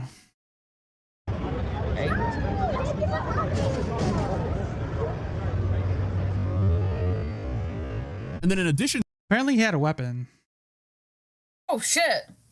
Yeah, but that's, that's what people are saying. But to that, I mean, she has a bunch of confirmed stalkers that have been harassing her for years. So for this to somehow happen at TwitchCon is a really bad look for Twitch. They completely dropped the ball when it came to security. But after giving her viewers an update on the still ongoing Twitch incident, she announced that she has something else that she wanted to discuss. And it's safe to say nobody could have really expected what was going to happen next, because Emmy gave a quick heads up with this story by telling her chat that she's run all of this by her lawyer before saying anything, which now seems like a good idea after Miz decided to actually take the legal route. Regardless, though, it was clear that it was going to be serious and that she didn't want to really be airing this out. But she did it at the point where she felt like she had no choice, since other people, according to her, may be put in danger. For the entirety of this year, I've attempted to separate myself from him and not talk about him at all, and not talk about this issue and just not make it a public thing. I always tried my best to keep this to myself, but like I said, I feel like it's gone to the point, which I'll explain later, that I feel like it just has to be done. Then Emmy dropped it all, announcing that she would be opening up to the alleged psychological and domestic abuse, stalking and harassment, SA, and threats of blackmail that Mizkif has done towards her. She then follows this by stating that she was told by multiple people just a few weeks weeks prior that Miz has already done something similar to another girl. And one of the rules that she apparently made for herself was if she saw that someone else was in danger, that she would speak up. And she also claims that Miz has been trying to recruit mutual friends to help him create a smear campaign against her, claiming that she was neglectful and abusive towards her rabbits. For a while, he has been indirectly threatening me through my friends and people that I work with. They've informed me that he said that if I ever talked about anything he did, he would try to create a smear campaign against me in retaliation. Multiple people have told me that his plan was to claim that I kill animals and that I kill my own rabbits, since I had several of my rabbits pass away over the course of 3 years while I lived with him. And the irony is that's exactly what he did, but we'll get into this So yeah, so his response is actually, he actually said he did what she said he was gonna do. So he kind of like did what she said she was gonna do. Like, yeah. I'm like, okay, dude.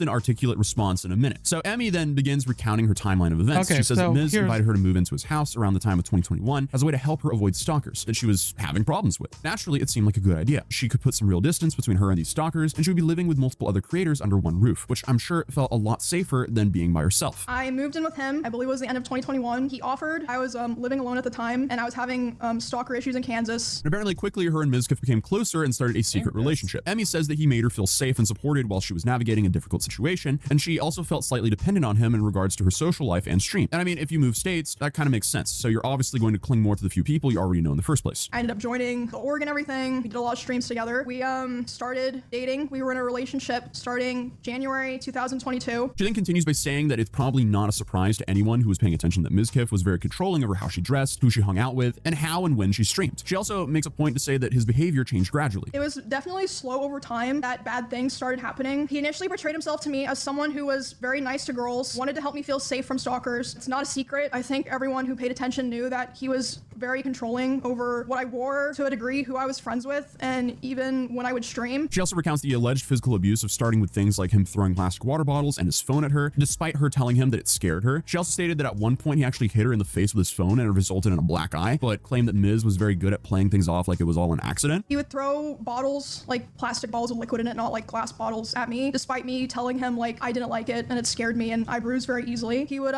throw his phone at me, and one time it even hit me in the eye, which caused me to get a black eye. He always, was like, oh, it's an accident, and I was like, oh yeah, it's an accident. At the time, I just kind of was, I just brushed it off. And people have actually found clips that actually lines up with this story where Emmy claims that she has a black eye from running into a wall. I actually had like a small black eye from running into something, and no one could tell. I thought I wanted to be able to cover it because it was really bad. What'd you run into? I was like turning a corner really fast, and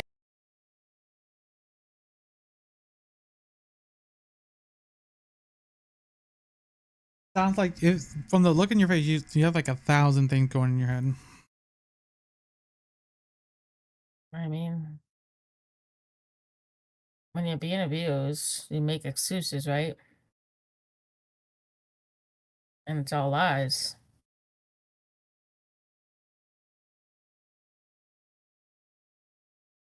Also, this was 2022, still pandemic time, right? Kind of, yeah. Yeah. I hit like the bottom of my eye socket on the wall. She then touches on a topic that you will likely remember if you already are aware of this, because you have the whole like Mizkif's alleged cover-up of SA, where he was accused by train. So yeah, around this time, he was accused of downplaying in a cover-up incident, which he later won the case. But yeah, he was accused back in 2022 of like doing this whole cover-up with one of his best friends sexually assaulting another streamer. But yeah, that was a whole different story back then. I remember that one.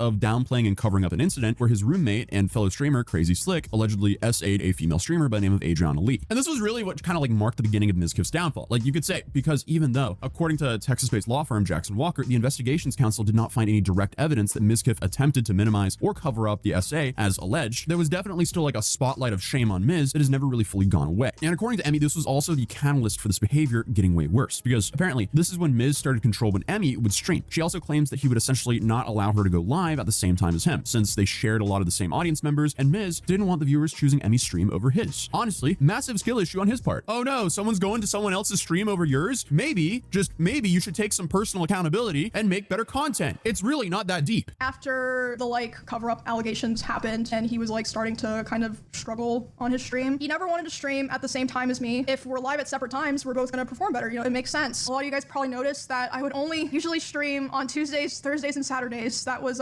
because of him. But in 2024, during a Rust Kingdoms event, Emmy and Miz were both live at the same time, and for the first time, it's safe to say it didn't end well. Pretty soon after they all started, chatters from Miz stream started flooding over to her chat, and it became obvious that Ms. Kiff had gone offline, because when she checked her Discord, Emmy saw that she was getting messages of him, like, you know, completely raging out on her because she had more viewers than him. Like, what in the man-child thing is going on here? He got upset because she had more viewers than him. There's an actual man-child. There's a video compilation of someone who got the like synced it up, their same things, and you can see the viewer count of him. Like, he has the most viewers, and then as time goes on, she starts to kind of go up a little bit, and then she gets like a raid. A raid is basically when all their viewers come onto that person's stream, so they get a boost and everything. She gets a boost of like another 15k, getting him above his, and then he kind of just shuts down and then like decides to cut it, like quit, and then that's when this unofficial stream raid happens. Because I mean, come on, like, if your significant other is crushing it, and apparently they were significant others at this point, if you're not proud, something is wrong. Like, if you're serious about this relationship. That's the other thing. Yeah, you should be wanting your partner to succeed at this point, right? Yeah, Isn't that what relationships are truly based on? Is somebody raising you higher to better standards? Both of you guys are raising each other to better standards, and supporting each other. That's what I don't know. Maybe I'm not. I've been out single. I'm sorry. I don't know what I'm talking about. Yeah, that you're too old school, Liz. That is not how modern dating works anymore. Right? You're supposed to put down. You're supposed to put down people these days. A win for her is a win for the team, and if you're together, like, you're a team. Like, what is the loss here for him? What? Oh no, poor Miz has like what, 15,000 viewers instead of 20,000 viewers, and his girl is absolutely crushing it. Dude, that sounds like a dub. Like, what are you talking about? Like, the fact that he like man-child out about this and essentially just burned down his entire relationship because he couldn't control his own ego, that's pretty pathetic to me. The first time that we ever streamed at the same time, 2024 Rust Kingdoms event on Twitch, I thought it was going really well. I start seeing in my chat unofficial Miz raid, and I'm like, what does that mean? And then I check my Discord messages, and he's messaging me, Emmy, I'm gonna KMS. Basically, he was upset because I had higher viewership than him. You know what KMS is? No. Can you guess? No. Myself? No. Yeah? Oh, jeez. I was like, come back and play. Everyone's like wondering where you are. I'm still live. Yeah, over. Not because his girl had more viewers than him. So are you gonna KMS yourself too? Because I have higher views than you one day? What? I'm good. Trying to act like nothing's wrong. He starts walking behind my stream and slamming the door so loud that my noise gate can pick it up. So I tell my stream, I'm like, hey, guys, I'll be right back. And I'm like, what's going on? And he's like, I hate all you guys. Like, all you guys do is just take from me. And I was like, well, I don't know what to do now. And he was like, go finish your stream so that people don't know anything's wrong. But once again, thanks to people digging up old clips, we can see exactly what Emmy was describing. Oh, wait, check this out. Come here. Oh, here it is. So here's what I was talking about. So there he is at 22. And she's at 19, right? So this is the clip they're talking about. This is the event that she's talking about right now. Ready? Ooh, hello? Yeah. No, I hardly slept last night. So she got 30K. I just need a nap. I'm zooted out of my mind. What does unofficial Miz raid mean? Guys, Oh, he did? Listen, why are we all acting like we haven't pillaged? So he unofficial, so he's done with his stream. And this is where he gets upset, remember? He leaves the stream, and she said, after that, he is outside her door, punching or slamming the door. and her noise gate can hear it. So you can just watch her. Just watch her. Okay. All right, chat. I'll see you guys later. I just need a nap. I'm zooted out of my mind. What does unofficial misraid mean? Oh, he Guys, did? Listen, why are we all acting like we haven't pillaged? She was coming after me. I had to attack back. Go to the restroom real quick. I'll be right. There you go. Okay, sick. Okay, I'm stuck in here. Okay, sick. Oh, sorry. So that break was her trying to go console him, basically. And that's when, and everything. So.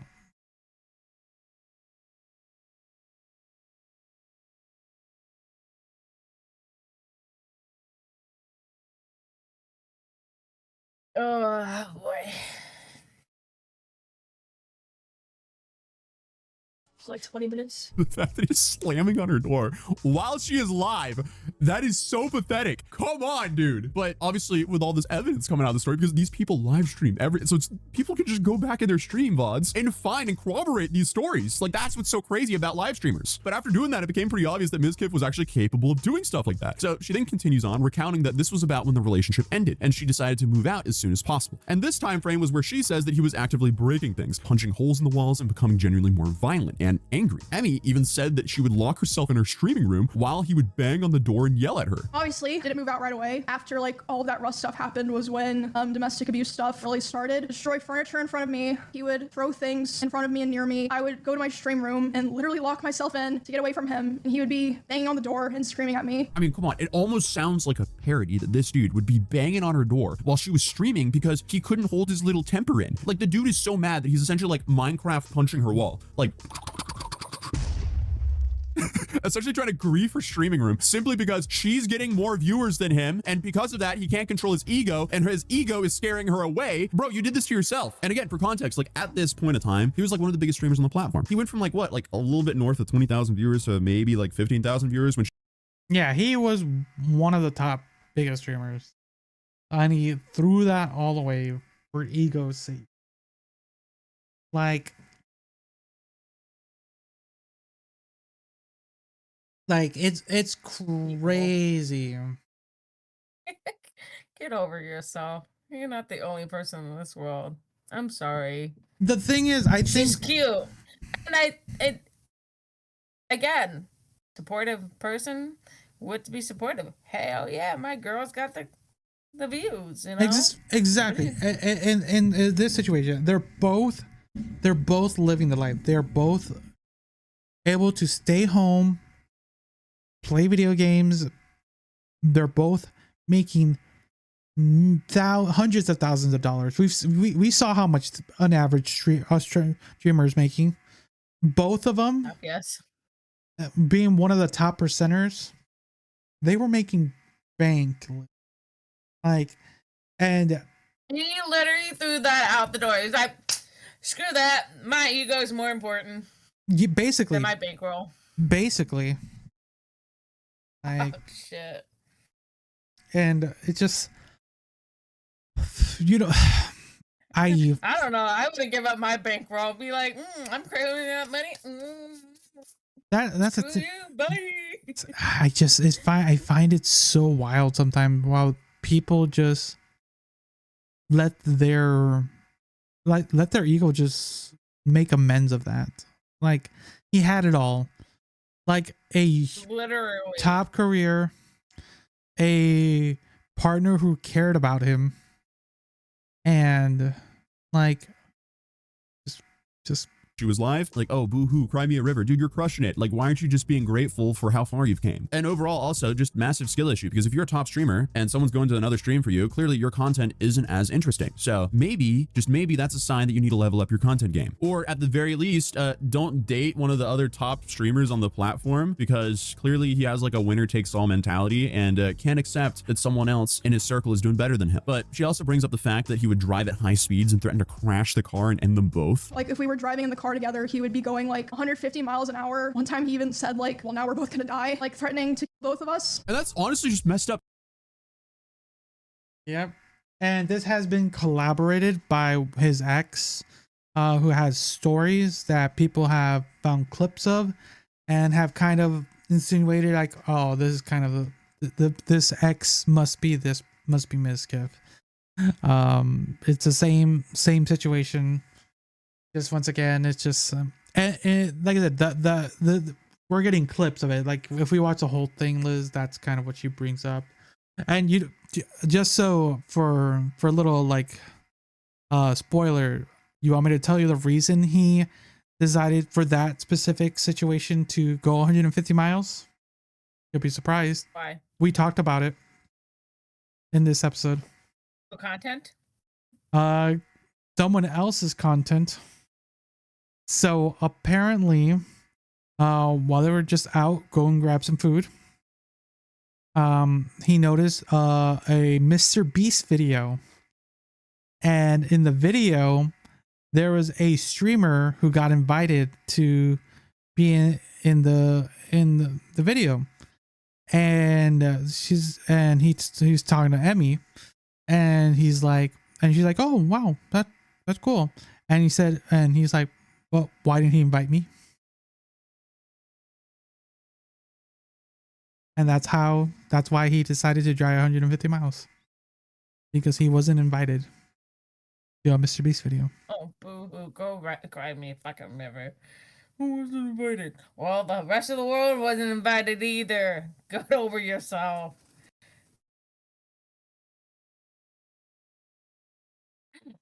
Stop with these fucking little children. Because we've already had a McSkillet. We don't need another McSkillet. Especially, we don't need a McSkillet that brings even more people with him. For context, McSkillet is he was a Counter-Strike YouTuber and streamer who decided to be a selfish man-child and ran his supercar into like a family SUV and ended everyone's life. That's a story for another day. But yeah. Oh, God. Because he lost a bunch of skins on Counter-Strike or something like that. It was because he was a gambling addict and he just took everything out, and his YouTube career was also going down. So well, yeah, spoiler. That's kind of, yeah, sad. But yeah, I don't think we need to dive into that story. But yeah. Instead of, locking in and making it back because he had a platform to do so, he just decided to be a selfish piece of shit and remove himself and a family out of the world. So for Miz to be threatening this makes him look incredibly pathetic. But then this story got corroborated by an old clip where another one of Mizkif's exes, Maya, told a story that sounds very similar to Emmy's. There's something about being trapped in a car with an angry, aggro man that is like the absolute most helpless thing. Dude, like we would fight in the car, which was never my decision. Like it just always like happened. Like we just would like fight in the car, and then he'd go like 100. And I would like literally like beg him to slow down. I'd be so scared and I'd cry, and then he would not slow down, so I apologize. And so then I started driving only, but then if we'd get in a fight while I was driving, he would like scream and like hit the ceiling and like hit the glove box and just like scream profanity. So obviously that's just a very sane and normal take. But when she was finally able to move out and they were officially broken up, Emmy claims that Miz came over to her house for closure and instead allegedly ended up forcing himself onto her while she cried to the point where she screamed, and it startled him enough to jolt up and announce that he felt weird now, and I guess just left. A week after this breakup, he asked to come over to my house and talk from closure. The emotions were just very high. I was dealing with a lot of major shifts in my life as a result of, so yeah, we were just talking and I was crying a lot. He started to try to comfort me by hugging me while I was sitting on the couch, and he started kissing me in my face. I let him do it. I was still sobbing a lot. Suddenly, he tried to climb on top of me and aggressively shoved his hand down my pants, and when I screamed, he jumped off me. Instead of apologizing or checking if I was okay, he said, I feel weird now. I feel like I did something wrong. I have to go. And he immediately left my house without checking if I was okay or anything. So obviously if that's the look on your face just says everything. Ooh. Oh my God, why is this person existing? And why are they getting, oh my God. Oh my fucking God. Are you This person surprised? needs to go to jail. Are you I'm not surprised, but I am surprised. These are I'm streamers. not surprised, but I am surprised. These are streamers, Liz. You have seen a couple streamers at this point. Are you? I know. Well, the ones we've talked about, it's wild. We are talking about, there are some good streamers out there, but there's this weird like breaking point where if you make X amount of money or X amount of views, something happens. Something happens. Mentally broken? Did I say that out loud? None. So yeah, it is it's getting wild. It is disappointing. It's a little sad that she had to go through all this. for 3 years. I'm glad she's being vocal and saying, hey, this is not the first time this has happened before. And I'm glad the ex-girlfriend's collaborating, and I'm glad there's stories to back up her stuff, or streams to back up her stories. I mean, The positive thing of being a live streamer, yeah. And for some context, the ex has not officially come out with anything. These are just old clips. People are kind of guessing, like, oh, this is who they're talking about. But yeah. So we'll continue. True, that's extremely alarming. Despite of this, Emmy says that she tried to stay cordial for the next few months, while Miz apparently was slandering her to mutual friends, calling them worthless and that she is no use to him, and so on and so on. He would also share private stories of Emmy's stalkers on his stream without her permission, and claimed that he needed to go travel and find himself. But while he was finding himself, he would still be DMing her constantly, and even allegedly following her around at parties that they were both attending. And just in general, he would say horrible things about other streamers in Austin, like, I hate everyone here, you are all useless to me, you're worthless to me because it does nothing for my stream anymore to collab with any of you. He realized he needed to go to Japan and LA to get his viewership back up, and he was basically too young to focus on friendships and relationships. I haven't spoken to him since January of this year. He has attempted to contact me over 40 times individually this year. This is only things that he sent to me. I can't. So she posted a bunch. Yes, he's he's an ex. He's an ex. He's a very desperate ex. People have taken no fucking kidding. So people have taken the time, because she kind of scrolls through them really quick. So people have taken the time to go through all of them and kind of examine them all. But yeah, they don't make him look so good. Not the brightest color of paint, huh? But yeah, definitely this idea of one. We already heard that he was already trying to belittle, smear her reputation, and a lot of people did not take the bait, and him trying to leave the area because they weren't usable, because it sounds like from his perspective, it's always just me. He's the main character. If you're not woe is me, right? Yeah, I heard this story. This feels oddly familiar. Document all the things that people told me that he was saying. And to make things even worse for him, apparently a lot of the DMs came back as very likely written by ChatGPT, which is also kind of amusing because he can't even pretend that he actually cared. He was just getting AI to put in the work for him so he could pretend like he cared. Obviously, that's a minor detail compared to everything else, but still odd and interesting. But ultimately, she hasn't spoken to him since January of this year and is actively working to file a restraining order against him in both Texas and in California. But Miz wasn't going to let this information be shared without doing everything in his power to discredit Emmy, and he went live with what can only be described as a dumpster fire of deflection. Because even though he clearly has a script, maybe he should have, workshopped it a little bit before going live. If people want to act like this.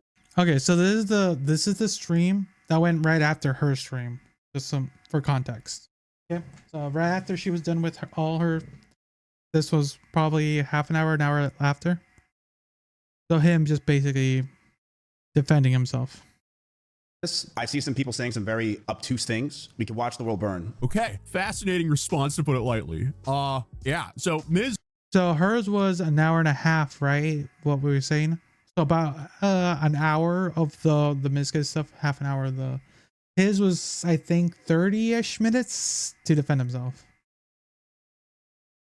Recounts a pretty similar timeline as Emmy, but of course he has his own opinions of what actually happened. He agrees they were trauma bonded, but claims that for the first year, they never really fought. And Emmy was just simply misrepresenting his actions. As we were celebrating her joining OTK, there was a huge scare. Someone outside in the parking lot rammed into my Audi R8 and drove off. And while we were outside thinking it was a schizo viewer, we were told that the person who just hit my car was now inside holding a gun. This scared us to no end. My first concern was Emmy. The cops came, the drunk driver did have a gun and was sentenced to 3 to 5 years in prison. Me and Emmy were terrified that night. And on the way home, I grabbed her hand and she grabbed mine, and we knew we were trauma bonded and we didn't want to let go. The first year of our relationship, we almost had no fights. We started to date officially in January of 2022, and up until my cancellation, everything was perfect. The water bottle that gave her a black eye, that wasn't thrown in aggression, and throwing his phone at her, that was apparently just a misunderstanding, according to him. He also claims that he mindlessly threw his phone on the bed while Emmy was laying there, and he did stop after bruising her and her asking him to stop. She brushed over that I threw water bottles or my phone near her, but that wasn't during fights. I want to make that very clear. It would be me throwing my phone on my bed when I brushed my teeth. She did tell me she got a bruise from it, and I stopped. He then gives us a demo of him throwing his phone. I will throw you and show you an example, chat. Right here.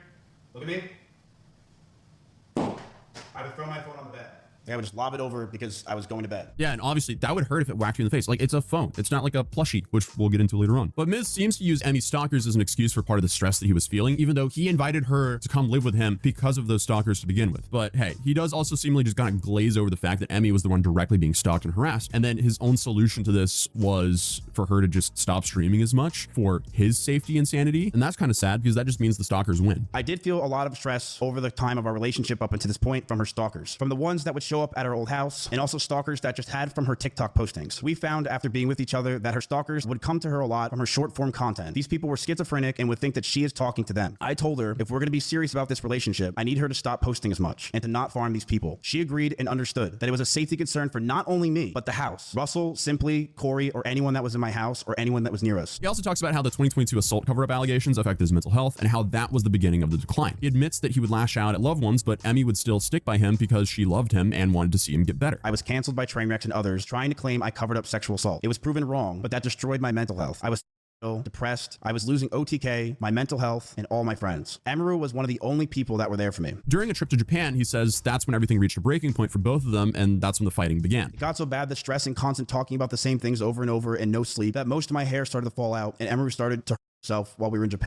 And being that Emiru hung out with me all day, she too started to become high strung. But as we stayed around longer, I started resenting her a lot more. You can take it out of only mode. And I guess after fighting through the crocodile tears, he, pivots to then discussing Emmy's rabbits, which she kind of pre-fired that was going to happen. Because obviously, remember earlier when I said Miz did exactly what Emmy had anticipated in regards to trying to start a smear campaign against her. This is about the point where his eyes, start drying up and he starts painting Emmy as an animal abuser and neglectful pet owner who ended the life of numerous rabbits out of ignorance. Emiru has a lot of rabbits. These were a big part of her life. But as those rabbits moved out of her room and into the living room, they started to see disgusting neglect. No food, no water. I, along with many others, would come over, would give them what they needed, and I would tell her all the time to take care of them, but to no avail. She completely neglected those rabbits. Here is a video up close of Emiru's rabbits. These are small little mites that are inside the rabbit cage, and she didn't care. She left them to die, and I'm not going to sit here and have her pretend she didn't. Emmy didn't care. She would sit inside and play League of Legends all day. And then he blames her for having stalkers and lifts off a few things. So remember, she said that he was gonna say that, and he did it. And here's the other thing: they lived together. These rabbits lived in the same house. Why wasn't anyone else taking a hand to take care of these rabbits? Like everyone let these. Basically, he's admitting that he let the whole house let these animals die. Basically. Like they're just as if he's gonna point the finger at her, he's gonna go with the finger at everybody, including himself. Like to say the least, yeah. It's like if I have all family pets here and we're taking care of them. If no one taking care of them, someone has to take care of them, right? They're not. Food still has to be put out, cages still have to be cleaned. Someone has to do it. If you're not, you're an accomplice basically. And yeah, that's so this whole rabbit situation. It's already been. She already said it was. It's just this one that point kind of fallen in deaf ears a little bit because one he mentions it that his maids, when they come and clean, they would kind of clean up the rabbit cages and everything. I'm like, and how'd they die then, right? That he expected of her that were pretty obvious forms of control. And a big problem there is with any relationship, both people should be on the same page when it comes to these things. That's also a whole different issue. And I'm not even talking about just public to, the audience members, not even their friends knew about it, allegedly. So I feel like that also creates this really weird dynamic for a relationship. I would use her for content, but after stream would want to be alone. But I would constantly tell her on and off stream that she needs to do more because these stalkers are getting worse. I know I wasn't perfect with my language or tone throughout this entire relationship. I know I wasn't. I was aggressive at times. In regards to being controlling, I told her many things. I told her to dress older, to stop wearing pajamas, to stop talking about stalkers and schizos as a whole, stop talking about past relationships, and yes, I didn't want her to travel without me. I also said that I didn't want her to hang out with specific people. This is because I didn't want her to get hurt. I didn't want some man to do something to her when I'm not there, and I wanted to keep her safe. I know I was controlling, and I should have just ended the relationship. I was so confused as a person. I'm sorry things got to this point, man. He then tries to act like he was being a hero and trying to protect her, but in reality, it just kind of seems like he was trying to paint himself as a victim. Like, he compares Emmy throwing plushies or clothes to him, literally putting holes in the drywall or slamming doors. Like, I don't know about you guys, but one feels wildly less violent than the other one. Our fights started to get louder. We were breaking up with each other almost weekly. Fights were getting more aggressive, and shouting began to increase. I'm ashamed that the situations got so bad, but Emmy was also violent. She would throw clothes or plushies at me, and I punched holes in the walls or slammed doors in aggression. You want me to rewind that? Nope. It sounds like one thing's not like the other. Yeah, absolutely. And your camera's frozen. Oh Lord, no. You've had this like weird grin smile for the last. No. Like you've been smiling at this whole thing. I'm like. No, this is disgusting. This dude needs to get off the fucking internet. That's kind of what everyone's been telling me. Everyone's just been telling, just dude, retire. It's done. Just leave. Oh, there you go. You're back. I'm back. Yay. Oh, wait, no. Now you're much No. more. No. Wait. I'm at work. We're almost done. We're almost done. I just can't get over the fact that she would throw clothes and plushies at me. Like, that was like... Actually, let's wait a little bit because you are not in a very flattering pose right now. Oh, good Lord. Good Lord. Try to get a nice pose. Okay, we'll try. Just hope you move a little bit. I have been moving. Okay. Yeah, this current the last pose was at least you're just smiling. This one, you kind of have like your tongue sticking out. You're kind of on a tilt with one eye closed. Oh God. It is not flattering whatsoever for our listeners. Yeah, she's kind of, as we're trying to get towards, we're just about at the end of this. There she is. Try to say, oh, there you go. That's at least you're frozen, but you have a nice smile. Oh damn. Oh, that's even worse, Liz. How'd you even get a worse one? Oh, you had a pig snout for a second. Oh, wait. There you go. You're good now. I think you're good. A crazy thing. Like, dude, imagine Emmy pelting these things at him, all while he's like literally punching holes in the drywall and slamming her door. I'm just saying the threat levels are not matching up here whatsoever. But his recounting of most of the fallout paints Emmy as a needy and manipulative person. But I think most people can also take a step back and understand that, you know, codependent relationships like this are hard to get out of, even when things are going very bad. And he ends up finishing by telling his chat that he had screenshots and evidence that he's going to be leaking as time goes on, but also that he had never had planned to use her rabbits against her, except if she spoke out about him. So basically exactly like she said. I want to make it very clear. When it comes to Emaru, when she says that I was getting ready to go after her and that I was going to use her rabbits against her, that was never the plan. My plan for myself was very simple. If Emmy were to say something about me, I would say something back. I never had a plan in my life to go after her or do anything. It was if she ever said anything, I would say something as well. I have dozens of photos and videos, calls and messages. I have things I will be leaking over the next few days of other people, of other things. I have a lot of messages that I have that I'm going to expose as time goes on. Yeah, okay, so that just sounds like he was holding information against her to be useful one day in case she acted out. Kind of sounds like blackmail to me, but what do I know? The immediate fallout from all this was pretty insane because, like I said, clips have been popping up left and right of Miz making terrible comments about friends and exes, throwing things, or just genuinely just being a man-child on streams.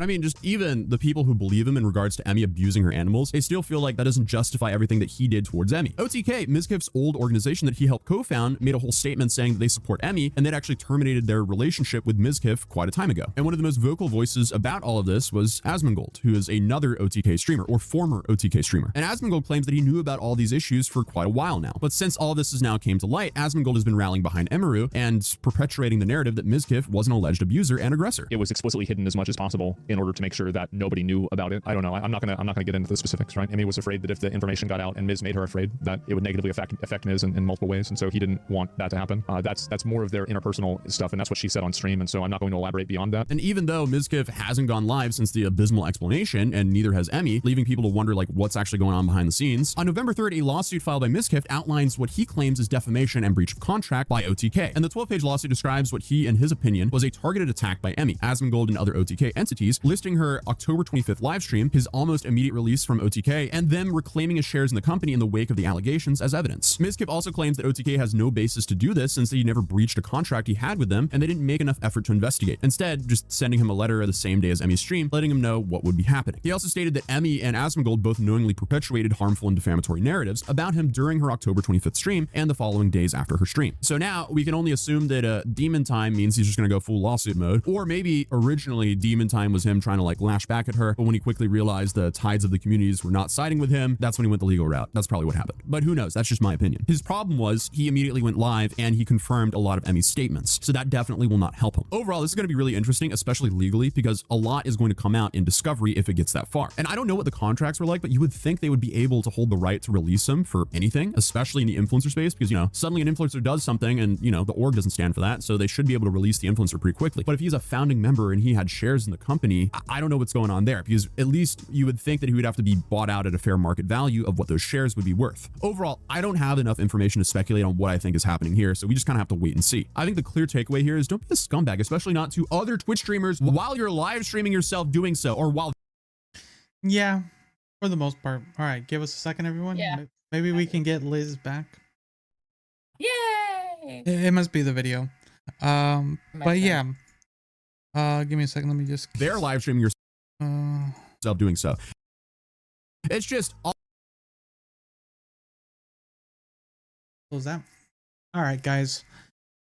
That is the current situation. There's a lawsuit between Mizkif and, like I said, like they mentioned, Amaru, Asmongold, the organization of defamation over everything, even though he has confirmed some of the things she has said. That's a lot. It is. He's a dumbass. He's a fucking dumbass. So, what are your thoughts on this whole situation, just as a whole? I'm glad she called him out, but I am also very glad he decided to dig himself a bigger hole. He could have just left it alone and streamed on to something else. No, crocodile tears and all. Yeah. Excuses. The thing is, I think he did make a post. Legally, he didn't have to. He could have just shut up and let his lawyer talk for him, or have his lawyer write up a script. No, I think... Or just leave it alone. Leave it alone and just go to court with it. Sue what you want to sue, but, you know... Let the courts decide, yeah, but no. Yeah. It's gonna... That's cool. Yeah, it's gonna be a while, because these types of lawsuits takes a couple years. So definitely the court of public opinion is on Emmy's side for sure. Oh, absolutely. I'm on Emmy's side 100%. Yeah, because there's been, like I said, there's hundreds of clips now popping up, not just the ones we saw here. There's like more and more of things like this. And almost there's been a lot of clips kind of confirming or are corroborating kind of Emmy's side of the story, and some people supporting her, while there's been almost no one supporting Mizkif on his side. None of his friends or anything have come out to support him.